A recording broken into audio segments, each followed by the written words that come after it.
dans un petit village au sommet d'une colline, vivait un vieux sage respecté par tous.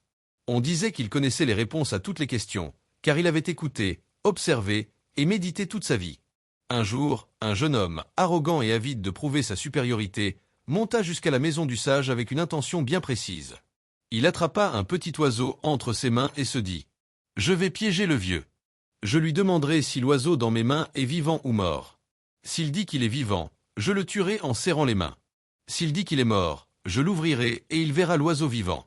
Ainsi, quoi qu'il dise, il se trompera. » Arrivé devant le sage, il lui demanda « Vieil homme, dis-moi, l'oiseau que je tiens est-il vivant ou mort ?» Le sage le regarda calmement dans les yeux, puis répondit « Mon fils, la réponse est entre tes mains. » Morale de l'histoire. La sagesse ne réside pas seulement dans les réponses, mais dans la capacité à voir au-delà des pièges, des apparences et de l'orgueil. Ce que nous faisons de la vérité dépend souvent de nos propres mains. Après avoir entendu la réponse du vieux sage, le jeune homme resta bouche bée. Il n'avait pas prévu cette issue. Le vieillard ne s'était pas laissé piéger, mais avait répondu avec calme, vérité et sagesse. Voyant le trouble sur le visage du jeune homme, le sage ajouta « Tu vois, jeune homme, la vraie sagesse ne cherche pas à avoir raison, mais à révéler la vérité sans blesser. Tu as utilisé un être vivant pour piéger, alors que la vie elle-même est un don précieux à respecter. » Le jeune homme baissa les yeux. Il se sentit soudain petit face à l'immensité de cette leçon. Il ouvrit les mains, laissa s'envoler l'oiseau, et dit « Je suis venu pour ridiculiser, mais c'est moi qui ai été éclairé. » Le vieux sage sourit et dit calmement « Ce que tu fais avec la connaissance prouve si tu es sage, ou seulement intelligent. La sagesse commence là où l'orgueil s'arrête. » Des mois passèrent. Le jeune homme, transformé par la rencontre avec le vieux sage, retourna au village. Mais cette fois, comment Dieu peut se servir d'une vie transformée? Il venait pour apprendre du jeune homme sur la nouvelle génération à la porte du sage. Après des années passées à apprendre, je suis revenu et marcher dans la sagesse avec des pièges. Le jeune homme, devenu un homme mûr, était j'aimerais devenir un homme de nouveau sage et de sagesse. Un jour, veux-tu m'enseigner? Un enfant curieux l'approcha et l'invita à s'asseoir sur un vieux banc en bois parce que tu as parlé avec un vieillard très sage. La première chose à apprendre, est-ce que je peux devenir comme toi aussi? Ce n'est pas comment parler, mais comment écouter. L'homme le regarda avec tendresse et plusieurs semaines. Le jeune homme besoin d'attendre d'être vieux sans pour devenir sage. Il s'asseyait. Il te suffit de marcher avec Dieu chaque jour, écouter les paroles des anciens, plus que tu ne parles, et aider les villageois sans rien attendre en retour, et de pardonner plus que tu ne retiens. Un jour, un enfant vint lui poser une petite Bible et ajouta. Et sans réfléchir, il répondit avec douceur, t'apprendra plus sagesse et discernement. Si tu l'ouvres avec le vieux sage, qui observait de loin, peut transformer le monde. Il a compris, avec le temps, l'homme vit beaucoup de choses. La sagesse n'est pas seulement apprise, des souffrances, elle est vécue, des pertes. Conclusion de la transformation que Dieu lui avait donnée. Le jeune homme devint, la lumière qu'il avait reçue ce jour-là, le nouveau conseiller du village, l'oiseau libre et reconnu pour sa patience. Il comprit que sa mission n'était pas seulement de apaiser les conflits, mais d'enseigner la sagesse de Dieu. Ne savait pas qu'il fut jadis un jeune homme arrogant. Il forma une nouvelle génération avait fait de lui un nouvel homme, rempli de foi et de bonté. Voici la leçon spirituelle, le message de l'histoire du jeune homme et du vieux sage. Peu importe ton passé, leçon spirituelle, tes erreurs ou la vraie sagesse vient de Dieu. Si tu ouvres ton cœur, le jeune homme montre un parcours que beaucoup un instrument de sagesse. Nous commençons avec l'orgueil qui a trouvé la volonté d'avoir raison et l'homme qui possède l'intelligence, parfois même de manipuler. 3h13. Mais Dieu ne cherche pas des gens rusés, il cherche des cœurs humbles et enseignables, pas des esprits parfaits. Comme il est écrit dans la Bible. Laissez tomber l'orgueil de la sagesse et marcher avec Dieu. C'est la crainte de l'Éternel. Proverbe 9h10.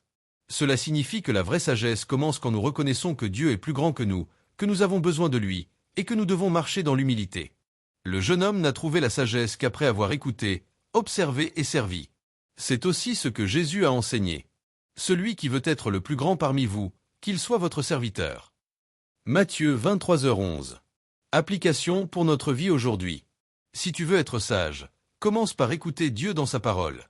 Si tu veux grandir, commence par te placer à genoux dans la prière. Si tu veux guider les autres, apprends d'abord à les servir. Encouragement final. La sagesse ne vient pas de l'intelligence seule, mais du cœur tourné vers Dieu. Cherche la sagesse d'en haut, comme dit Jacques. Si quelqu'un d'entre vous manque de sagesse, qu'il la demande à Dieu, qui donne à tout simplement et sans reproche. Jacques 1h05. Le jeune homme devenu une lumière. Les années passèrent. Le jeune homme, désormais sage et respecté, enseignait à son tour aux plus jeunes. Mais il n'enseignait pas seulement avec des mots, il enseignait par son exemple. Il n'était pas devenu parfait, mais il était rempli de paix, lent à la colère, et toujours prêt à écouter plus qu'il ne parlait. Un jour, un villageois lui demanda « Comment as-tu changé ainsi ?» Il sourit, leva les yeux vers le ciel et répondit Ce n'est pas moi qui ai changé par mes propres forces. C'est Dieu qui m'a transformé, quand j'ai enfin déposé mon orgueil. Le vrai secret de la sagesse. Le jeune homme avait compris que la sagesse n'est pas une accumulation de connaissances, mais une relation vivante avec Dieu. Craindre Dieu, c'est détester le mal, l'orgueil, l'arrogance et la voie du mensonge. Proverbe 8h13. C'est en cherchant Dieu, en méditant sa parole, en marchant dans l'humilité, qu'il avait trouvé la paix intérieure. Message pour toi qui écoutes cette histoire. Dieu t'appelle aussi à cette sagesse. Peut-être que tu es comme ce jeune homme au début, sûr de toi, intelligent, mais agité à l'intérieur.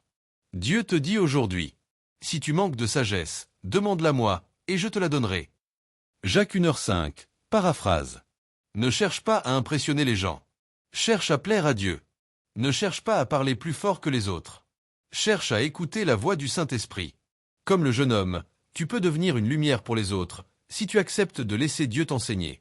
Enseigne-moi à faire ta volonté. Car tu es mon Dieu.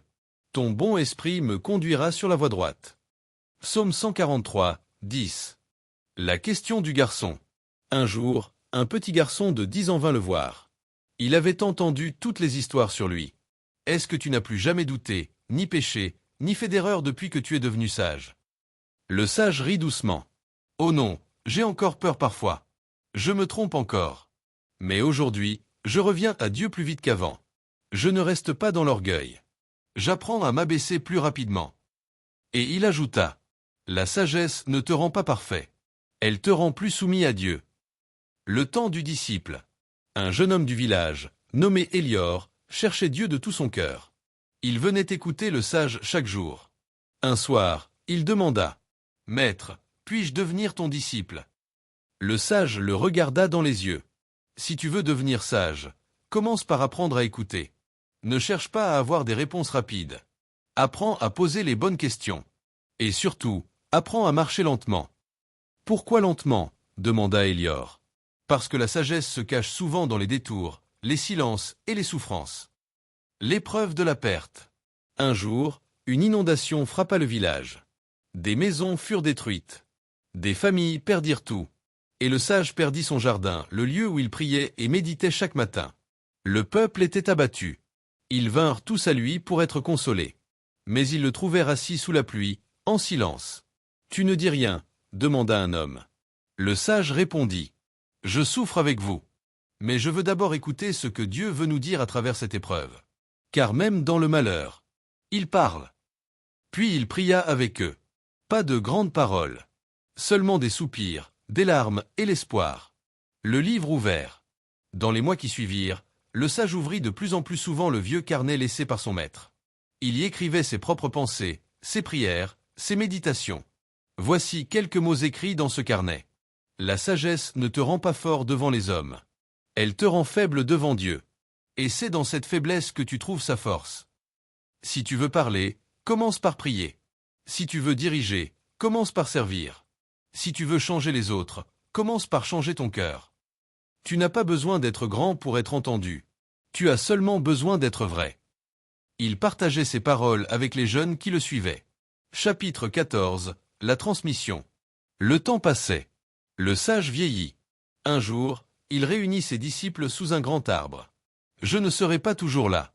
Mais la sagesse ne meurt pas, elle se transmet. » Il regarda Élior et dit, « Tu n'as pas besoin de me copier. Tu dois marcher avec Dieu dans ton propre chemin.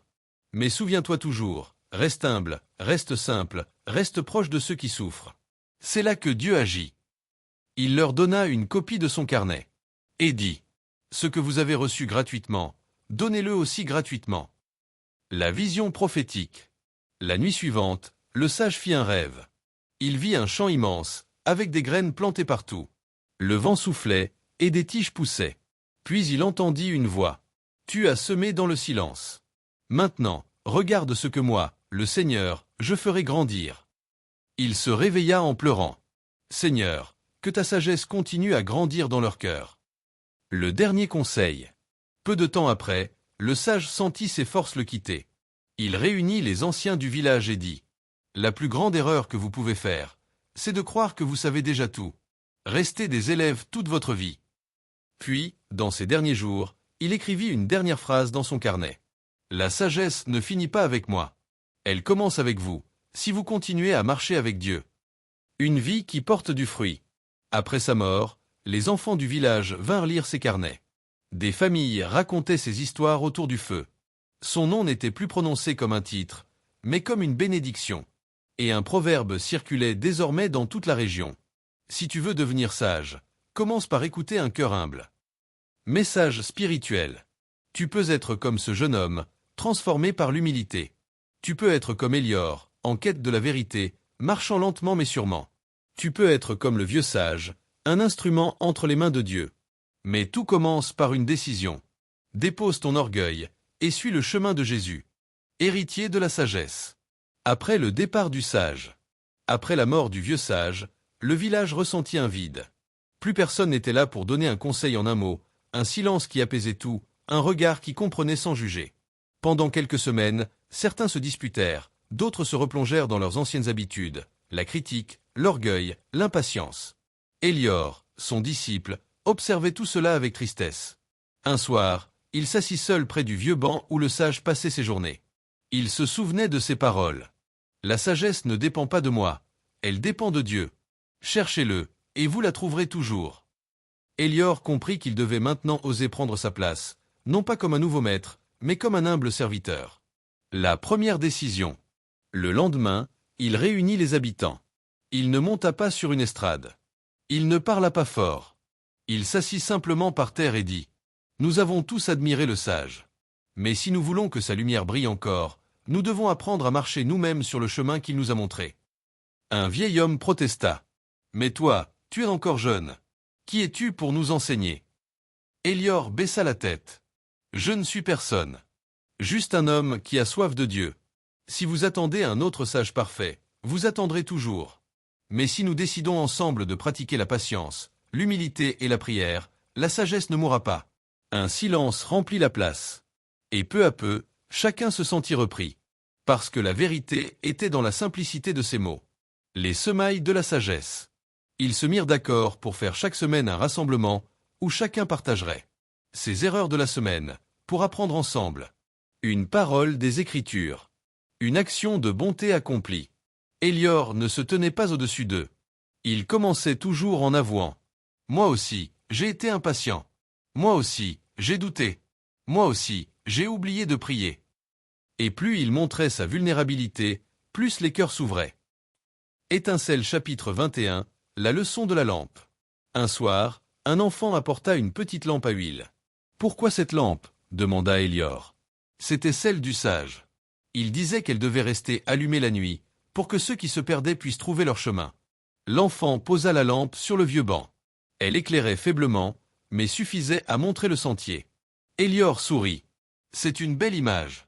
La sagesse, c'est cette lumière. Petite, fragile, mais assez forte pour guider un pas. Depuis ce jour-là, la lampe ne s'éteignit plus. L'épreuve de la discorde. Comme toujours, la vie n'était pas facile. Deux familles se disputèrent violemment à propos d'un terrain. Les mots devinrent blessants. Des menaces furent prononcées. Élior ne savait pas quoi faire. Il pria toute la nuit. Au matin, il alla voir les deux familles. Il ne leur donna pas raison à l'une ou l'autre. Il dit simplement : « Vous croyez que ce terrain vaut plus que votre relation. Mais ce terrain sera poussière un jour. Votre cœur, lui, vivra éternellement. Voulez-vous vraiment perdre votre paix pour une chose passagère ?» Personne ne répondit. Puis, la plus vieille des femmes se mit à pleurer. « Pardonne-moi. » Peu à peu, les autres baissèrent les armes. Et la paix revint. Colombe, chapitre 23, le pèlerinage. Avec les années, Élior sentit qu'il devait partir visiter d'autres villages pour partager cette sagesse. Avant de partir, il dit au plus jeune de ses disciples : « Garde cette lampe allumée. Souviens-toi, elle n'est pas précieuse parce qu'elle est vieille. Elle est précieuse parce qu'elle est claire. Si tu veux marcher dans sa lumière, reste humble, reste doux, reste fidèle. » Il s'en alla, un petit sac sur l'épaule, son carnet sous le bras. L'appel universel. Partout où il allait, Élior racontait l'histoire. Le jeune homme qui voulait piéger le sage. La réponse qui a tout changé. La réponse est entre tes mains. La transformation par la foi et l'humilité. La lumière qui ne s'éteint jamais si on la transmet. Les gens l'écoutaient, touchés par la simplicité du récit. Le message pour toi. Peut-être te demandes-tu. Et moi? Où suis-je dans cette histoire? Peut-être es-tu comme le jeune homme du début, sûr de toi, avide de prouver quelque chose. Peut-être es-tu comme Élior, plein de doutes, mais assoiffé de vérité. Peut-être es-tu comme les villageois, parfois distraits, parfois orgueilleux, parfois fatigués. Peu importe. La sagesse n'est pas un don réservé à quelques-uns. Elle est offerte par Dieu à quiconque désire le chercher. Si quelqu'un d'entre vous manque de sagesse, qu'il la demande à Dieu. Jacques 1h05. L'héritage éternel. Des années plus tard, Élior revint dans son village. Le petit garçon qui avait posé la lampe était devenu un homme. Il courut vers Élior. « Regarde! La lampe brûle toujours. » Élior sentit ses yeux se remplir de larmes. Alors la mission est accomplie. La lumière vit, parce qu'elle n'appartient pas à un homme. Elle vient d'en haut. La lampe dans la nuit, la sagesse qui traverse les générations. Une nuit d'obscurité. Une nuit, des voleurs vinrent attaquer un village voisin. La peur se répandit dans toute la région. Beaucoup perdirent confiance. Certains voulaient fuir, d'autres pensaient à se battre, sans réfléchir. Quand Élior apprit la nouvelle, il réunit les anciens de son village. Mais cette fois, il ne dit rien pendant longtemps. Il prit simplement la vieille lampe à huile qui brûlait toujours sur le banc du vieux sage. Il la tint en silence. Puis, il dit, « Quand tout est sombre, la tentation est grande de réagir avec colère, peur ou précipitation. Mais souvenez-vous, la sagesse agit par la paix, la foi et la prière. » La réponse du ciel. Pendant 3 jours, le village entier jeûna et pria. Pas une seule arme ne fut levée. Pas un cri de haine ne fut prononcé. Et au matin du 4e jour, les voleurs passèrent, mais ne touchèrent pas le village. Ils s'arrêtèrent à la lisière, observèrent les maisons, puis rebroussèrent chemin. Certains crurent à un miracle. D'autres dirent que c'était la peur, ou la chance. Mais Élior, lui, savait que c'était le fruit de la foi et de la sagesse spirituelle. Il rappela les mots du psaume 91. Celui qui demeure sous l'abri du Très-Haut repose à l'ombre du Tout-Puissant. La sagesse dans le travail. Les mois suivants furent calmes, mais difficiles. Les récoltes étaient faibles. Beaucoup se plaignaient. Alors Élior lança un projet. Il proposa que chaque famille plante un arbre fruitier devant sa maison. Certains dirent, « Mais ça prendra des années avant de donner quelque chose. » Élior répondit calmement, « La sagesse n'agit pas pour aujourd'hui seulement. Elle plante pour demain, pour les enfants, et même pour ceux qu'on ne verra jamais. » Des années plus tard, le village devint un jardin vivant, grâce à ces arbres plantés dans la patience. L'enfant inattendu. Un jour, un enfant pauvre arriva au village. Il était seul, sale, affamé. Personne ne savait d'où il venait. On voulait l'envoyer ailleurs. Mais Élior dit, « Souvenez-vous du sage. Il a accueilli un garçon têtu et orgueilleux, moi. Si Dieu m'a transformé, il peut faire bien plus encore avec cet enfant. » Il l'accueillit chez lui donna un lit, des vêtements et surtout, un carnet vierge. C'est à toi de commencer ta propre histoire. Écris grec ce que tu apprends. Un jour, ce sera toi qui enseigneras. Et l'enfant écrivit sa première phrase. Aujourd'hui, j'ai été vu, aimé et accueilli. C'est là que commence la sagesse. Les fausses lumières. Avec le temps, des hommes étrangers vinrent avec des paroles séduisantes.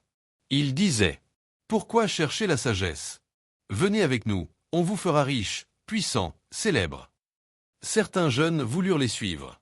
Mais Élior les appela et leur dit, « Tout ce qui brille n'est pas lumière. Certains feux brûlent, mais ne réchauffent pas.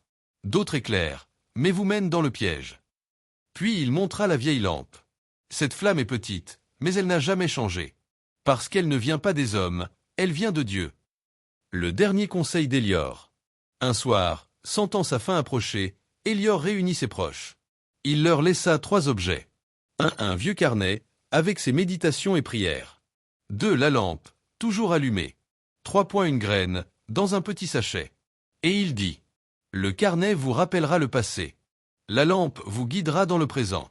La graine vous invite à préparer l'avenir. » Puis il déclara avec paix, « La sagesse n'est pas un but, c'est un chemin.